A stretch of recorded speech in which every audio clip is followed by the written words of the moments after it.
Is everyone back? Nope. Jessica's not back.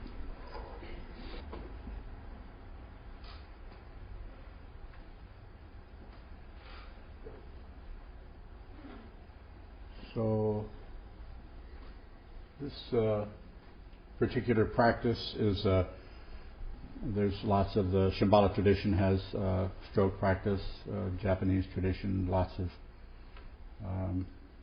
ways of doing this, ways of looking at it. But the way that I want to show here and talk about is how it can be a mindfulness practice, not the Nazi kind,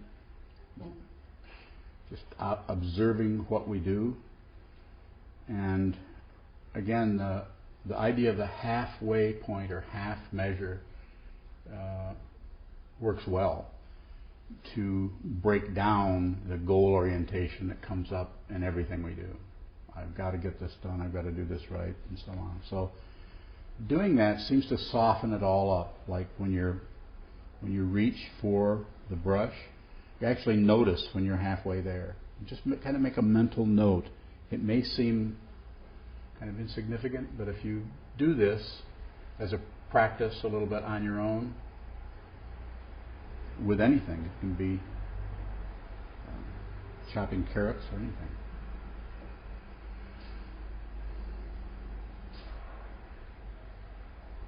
So it isn't so much about producing a beautiful work of art, particularly.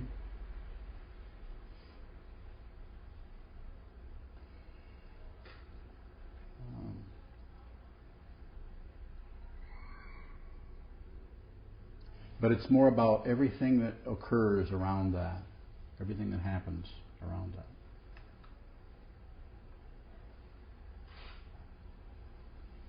So I'm going to do this myself, and then I'm going to invite a couple of other people, anyone volunteers, to come up and do this also, and I'll move off to one side. So the idea is it's very much about atmosphere, just like if you're in a meditation hall and you're leading the sitting, or if you're functioning as the timekeeper, the doan, the umze, or whatever they're calling it, wherever you're at. When someone sits down, just like, what was your name? Laura, sorry. Just like she was commenting on being graceful and so on, and it kind of you could say, well, that's a little pretentious or something. But on the other hand, it's about the atmosphere of the place where things are done not because they're showy or pretentious, but because we're not separate, and everything is inclusive. So when you come into a meditation hall, maybe the first time you've been there, and you come in and someone is very careful about what they're doing, not militant, we're not talking about that, or uptight, but we're talking about even if they make a mistake, that's fine too. Somehow that's also, things are also included. It seems to have has an effect on everything. You come in and you sit and you see that things are taken care of. This particular practice is Japanese, I think it's called Enso. Is anyone familiar with Enso? Making a circle. I don't know how they do it. I'm not Japanese. I would really like to be, though. Can you tell? No, I've been over there. I don't. That's way too tiny for me. So the idea is to take your seat. We can all start out the way it's done, not only in the Japanese tradition, but Shambhala, as everyone sits and bows first. So the person sitting here, we're sitting, and then when this person bows, and everyone here bows. You can either do the Gasho, Anjali, or you can do what's called warrior posture, like this. So the idea here is everyone's included. So I'm going to talk through this one.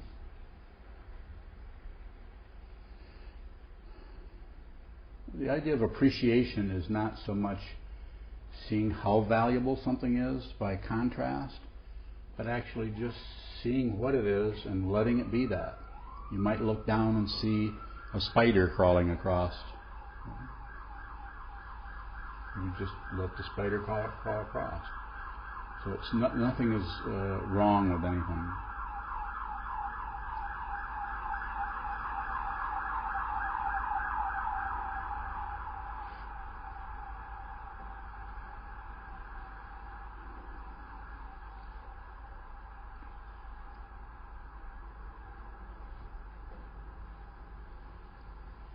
So you would look at what you're doing, picking up the brush, actually look at the brush.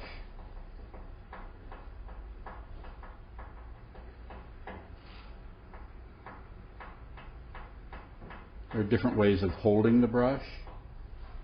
You can come up with your own way.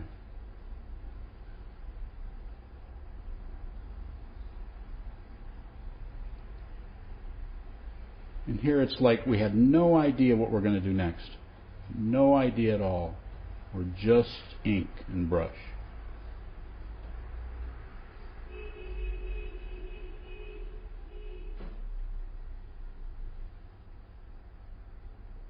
No time.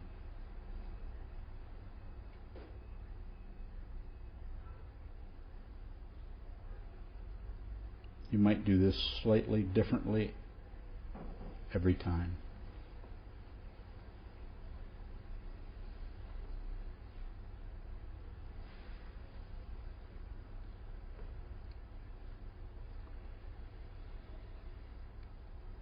And sometimes the brush is held out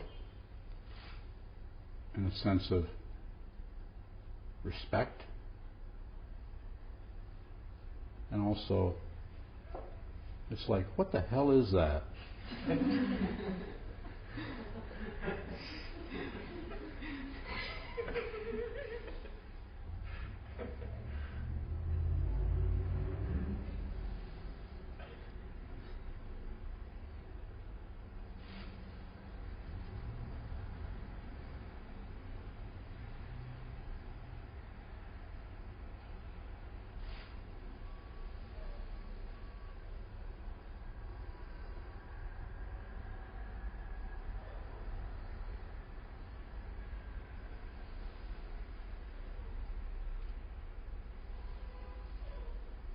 So everything is, you might say, equally important or equally unimportant.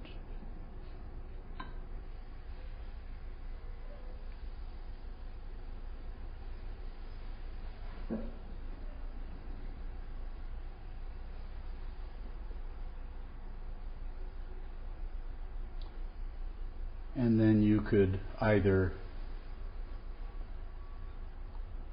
keep it and frame it, hang it up, show your friends, or in the sense of practicing, doing it as a practice,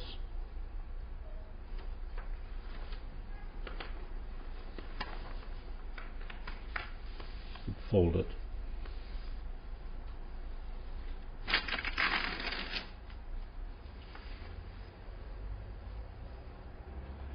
Set it aside and begin again.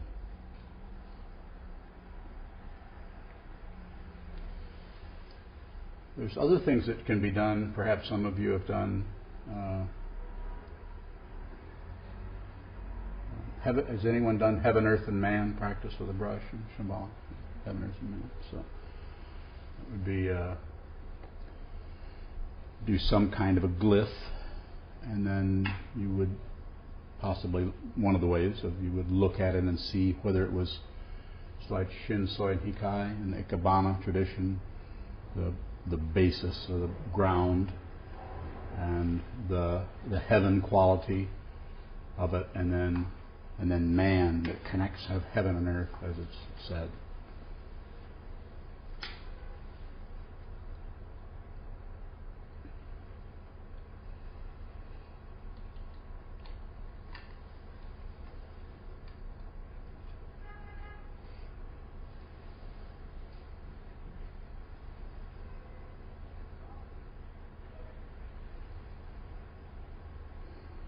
What is that?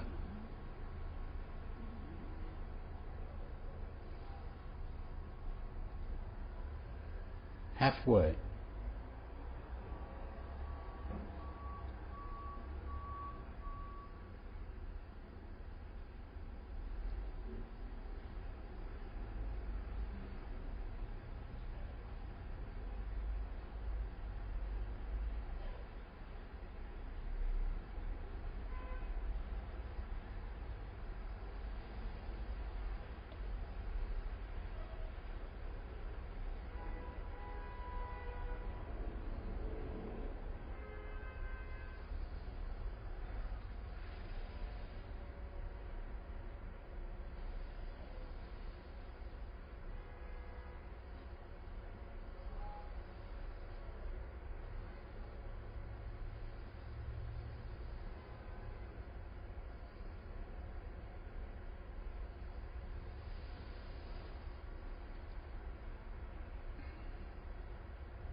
What do you think?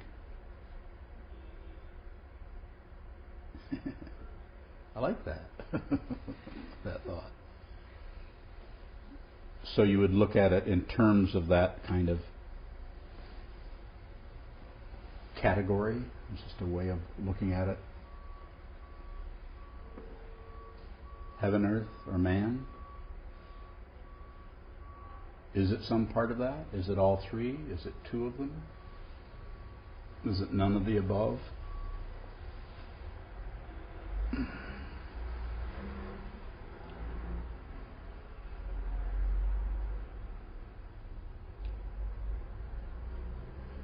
the Buddha a man who's a cowboy? Exactly. If you only knew how close you are.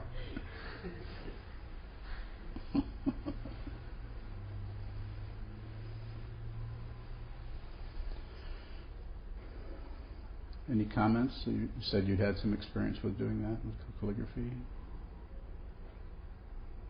Or anyone for that matter. I wonder if it's whatever you want it to be. Yeah, I guess you could say that maybe, but the idea would be to see if it has an earthy aspect to it, or if it has a... I can see all of it. You can. Okay.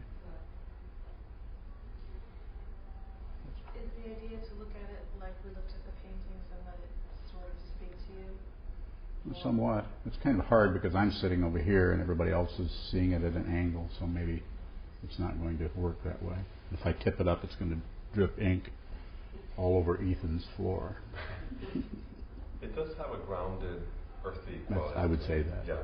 Myself. Closer to the edge and Yeah, there's a weight down to the space around it and so on. Right.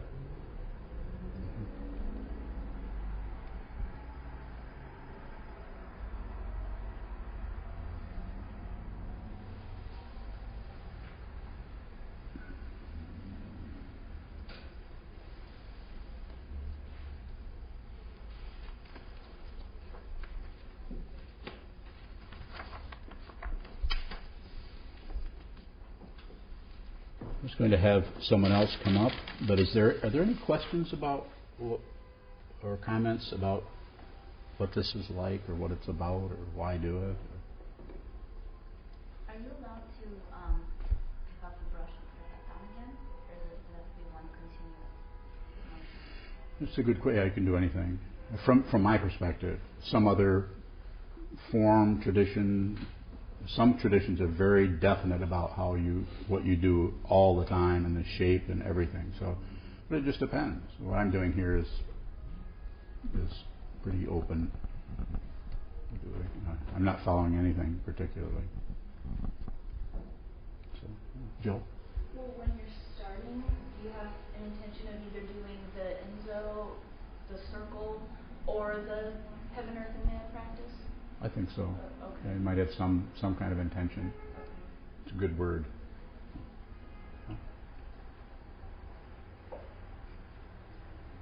Christopher, anything?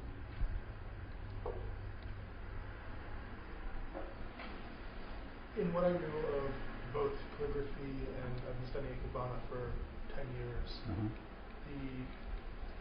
The way you open the space, so the first stroke, or first part of the stroke is the heaven principle. And so I was looking at that and seeing that the toe of the boot had sort of the most prominence and the most responsibility for opening that space.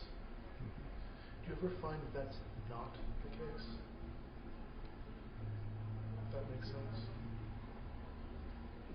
Say more. It's really interesting what you're saying, so please say more.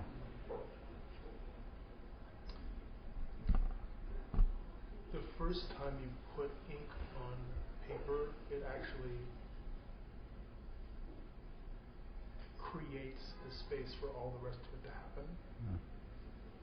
So in some ways, that I can't see how that opening does not have to be the heaven principle, Okay. because it allows everything else to happen. It allows there to be space for everything else to happen. Well said. People understand what he's saying? Would you like to come up?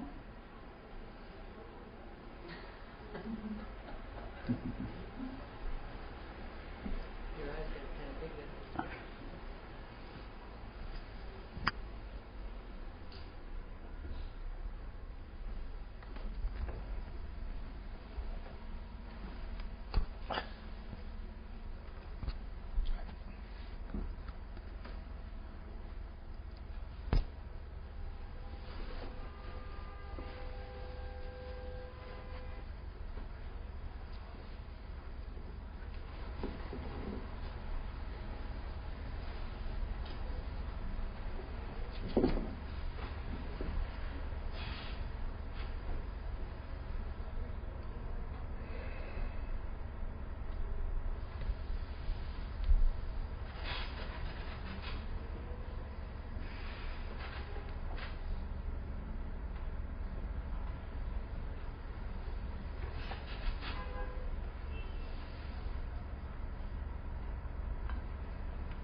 come up? And they'll have to switch it all around. You can do it left-handed.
Anyone like to?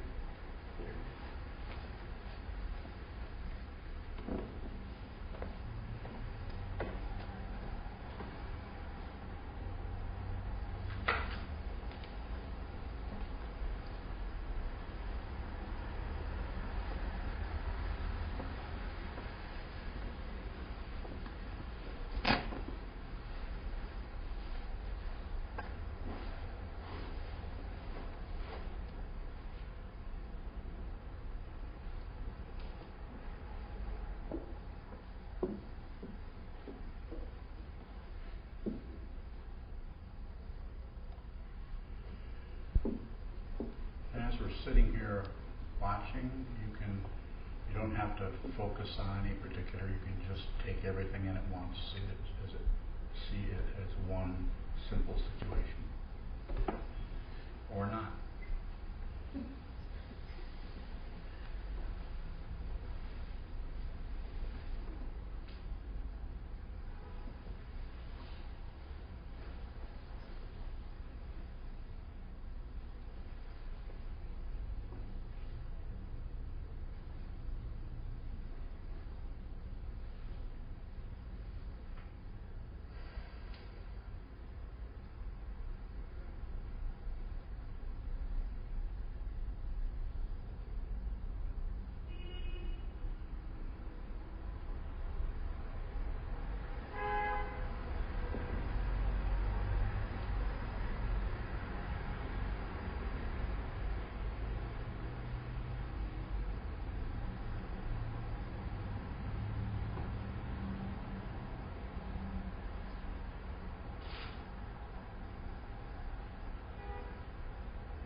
anyone want to comment on the heaven, earth, man quality? Anyone?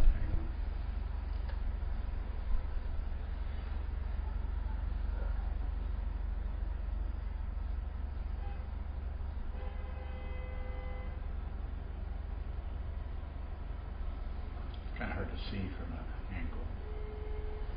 Let's say the top first stroke is heaven, opening the space. Bottom piece of the stroke up until it widens is earth. Well, Are you saying man is the lower part?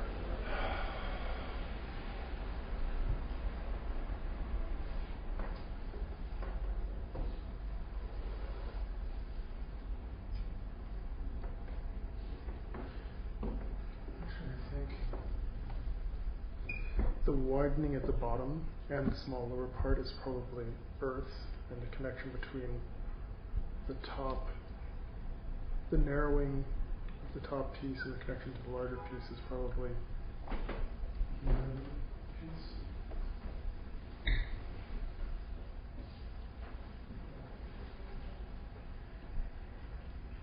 The other interesting thing could be that in the inviting space, that in fact inviting, like this is earth, but what it's doing by there being nothing here is inviting all of this to also be earth, like earth and space at the same time.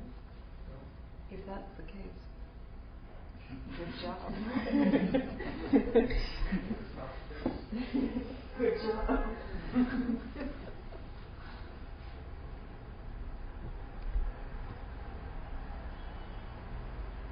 Any other comments or questions on this? I know it's hard to see without crawling across the floor. I have a question. When you talk about these qualities, what is it that you're just responding to it as what you feel is represented, or? Everything can be broken down into those kinds of situations. So it's just a way of looking at things, heaven, earth, and man. Just like in Ikebana, perhaps Christopher studied it for a long time. Maybe Christopher could respond to what he's asking. Usually,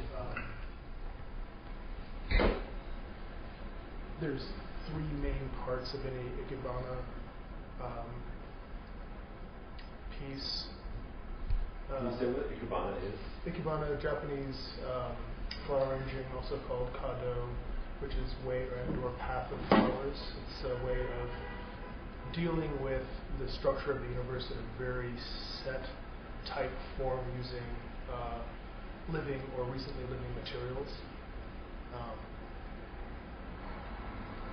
And it was a practice that Sokuzan Bob Brown studied extensively in England. He was pronounced a Sugetsu master, which is the youngest of the Ikebana schools, and came and taught a few students in this country also. And he taught it as very much like Bob talks about calligraphy, not as a way to decorate, but as a way to practice and look at your own mind. And I've been studying with Marsha Shibata for a little over 10 years, who learned directly from Rinpoche and continues to study. And what you're really working with in Ikebana is the opening of space and then the sort of the play of space. And it comes from a Taoist traditional idea that the responsibility of humanity is to act as a bridge and or a coordinator between heaven, or sort of big space, big mind, and earth, which is more ground, and the appropriate place for humanity to work is in creating some kind of balance and harmony between those two things. And so you try to do that in arrangements. And so you always start with the branch that has the most importance, which is the heaven branch, and it's usually, it has the most weight, whether it be due to length or color or something, it somehow holds the most of your eye and the presence. It also sort of establishes how the space in the container is going to form. The second branch is always the earth branch, which has the second most responsibility. And that's usually has about half the weight of the heaven branch. And it's usually more sort of downy, though not necessarily. And the third branch you put in is what's called the humanity or the man branch. And that's usually, the point of it really is to start the dance between the heaven branch and the earth branch. And then everything else you put in, if you put anything else into the container, flower-wise, branch-wise, leaf-wise, is to increase the conversation between heaven, man, and earth without overbalancing any one of those things. And you're always supposed to put in as little material as possible in order to do that, because overall what you want to do is to invite space in the situation in the same way, invite space into your own mind. And if you use too much material, it both clutters the arrangement but also clutters your mind. Yeah? Thanks. Thank you. It's always good to have help. So, would anyone else like to do? Yes. Patrick.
time do we have? 4:55. 5:55. 5:55. No, I want to be on spot. Where are you from? Oh, really? That's right the first time. So I've got about an hour, and there's some other exercises, but we have time for one more. If someone wants to do one. Please.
Any comments on this as far as the heaven, earth, and man principle?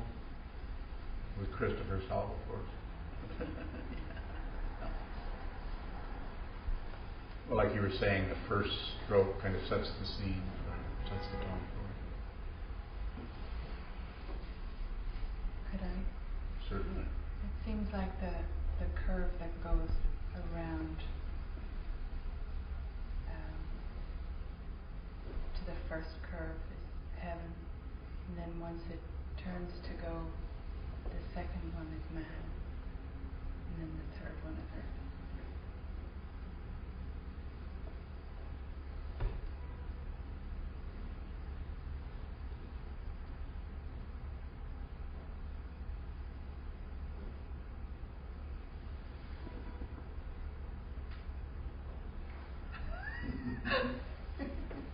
Another way to look at it is like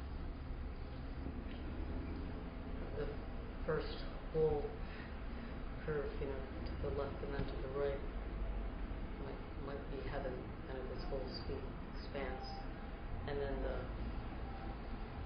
bottom part is sort of a big round, kind of almost complete the circle, and then the little splishy splash bit would be the man bits. Kind of the conversation starter.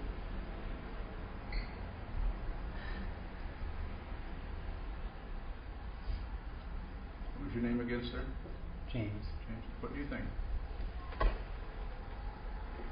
don't know.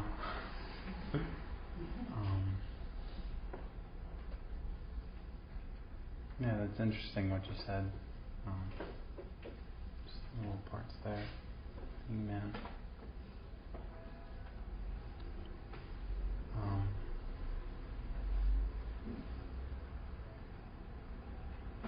Now that I look at it, I think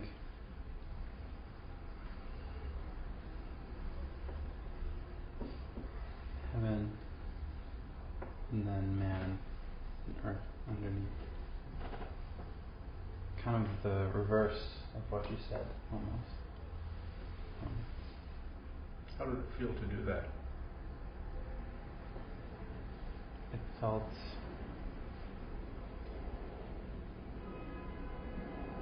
very natural.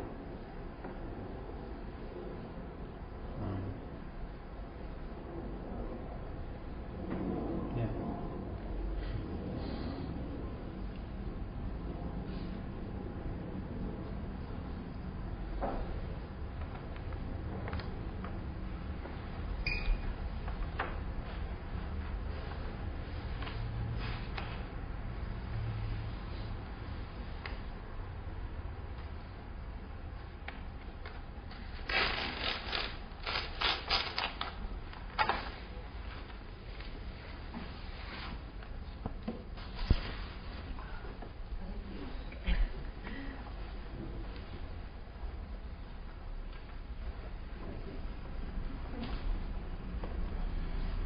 So we have an hour, a little less than an hour. So I guess I would like to do some more guided contemplation of the senses. But before we start that, are there any questions or comments on what we've been doing? On any aspect of what we've been doing with this at all?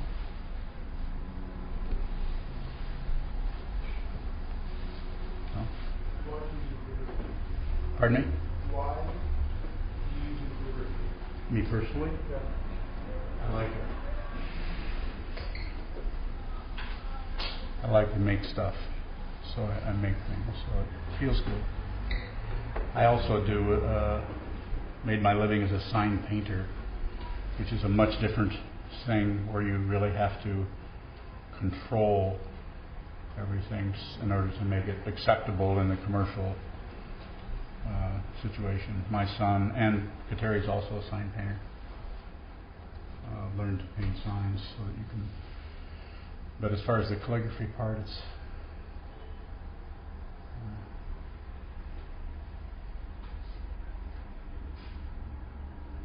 like you can see your mind when you do it. And it's never perfect.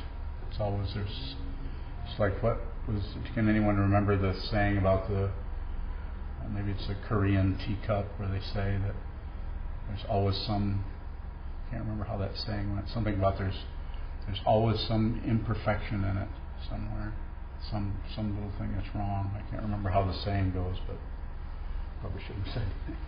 I can't remember. I thought it was surface. But just like striking the gong is, there's always something slightly off or not up to snuff, so to speak, and that's part of the whole thing.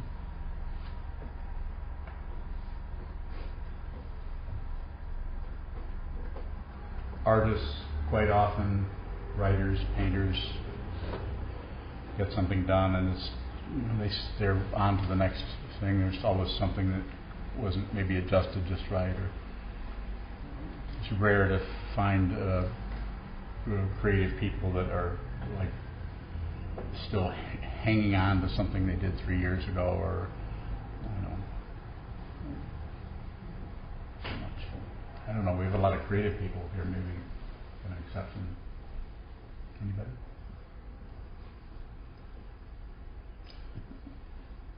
Crystal, anything to say about that?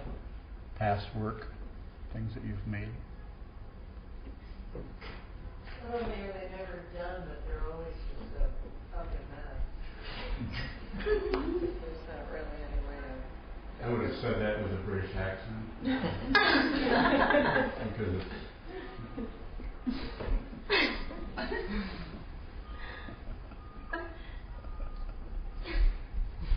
I was going to say that I've practiced a little bit of Shambhala stroke practice.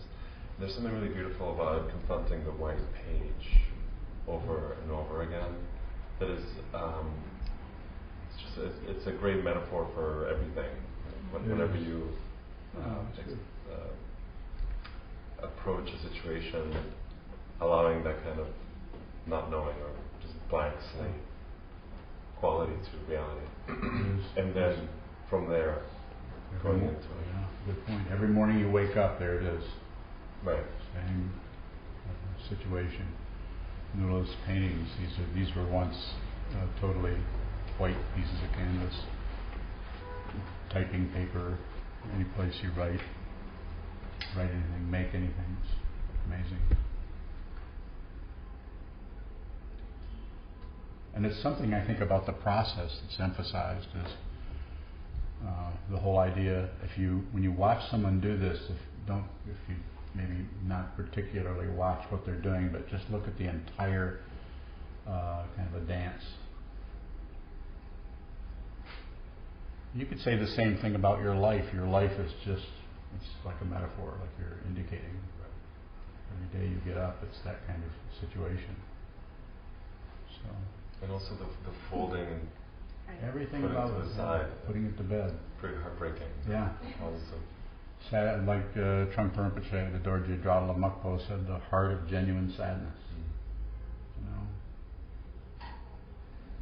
I like the halfway play, because it's like every time you arrive somewhere, you're not really there, because you think you're there in the bowl, but you're really just halfway to somewhere else.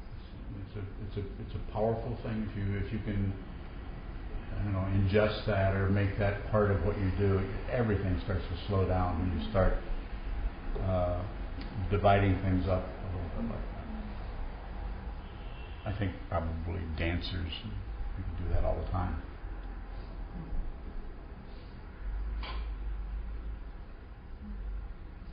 Anything else?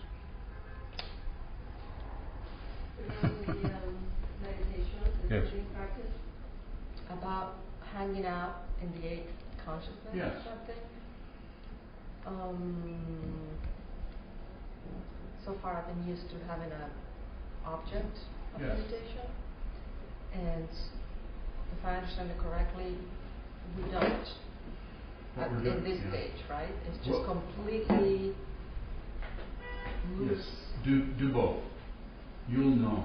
Yeah. You're going to know. You need to do some what's called shamatha. Yeah. All right. In order to kind of remain. So you're in the room for a while, and then at some point, let that go. I've met people who have been doing vipassana closed eye meditation for 20 years. And they're still stabilizing themselves. So we're just saying, yeah, do some of that. I mean, get in the room and stay here. And, you know, like Anna Maria, fall asleep for a while. That's part of it too. Be here and be whatever happens to you, and then at some point let all that go. And using that, if that idea works, then you can use that. That you're going to recede. You can still be looking and feeling and touching and hearing and smelling, but something recedes. Something without an agenda. I do in our center in Battle Creek. We do last December we did something where we just sat for 4 hours every day, every morning, from 8 till noon. We just sat 4 hours, and you could get up and go to the bathroom, or you could get up and walk around a little bit. But basically, the gong rang, and then 4 hours later, the gong rang again, and the idea was to just hang out there, not necessarily to keep your shit together. You know, am I doing it right?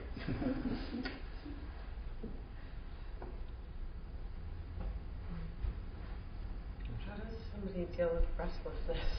Yeah, just like that. Yeah, just get up and walk around, or if it you don't cave in right away. You wait, you look at it. Right. And then you might need to. A lot of traditions will push down on that, say no, stay there, face the wall. We'll hit you with a stick. Yeah. You can't move for 30 minutes. They'll yell at you in the Rinzai tradition. Yeah. No moving, no moving. How does that help you? Or maybe that does, but then you would decide to go to that kind of a practice because maybe you need that. But fundamentally, it's restless. Experience the restlessness, and then at some point, trust yourself. Take responsibility. You could say, just trust yourself that, okay, I've been here. I'm restless. I'm going to go get a glass of water. And then maybe come back and then hang out again and then try it again. The same thing with like sore pain or something like that.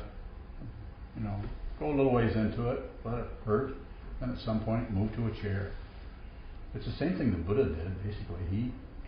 He got rid of all those jhana states and everything, the way that the stories go. He didn't sit around and try to force himself into some kind of concept. He started, made himself comfortable. He went out and bought a gun and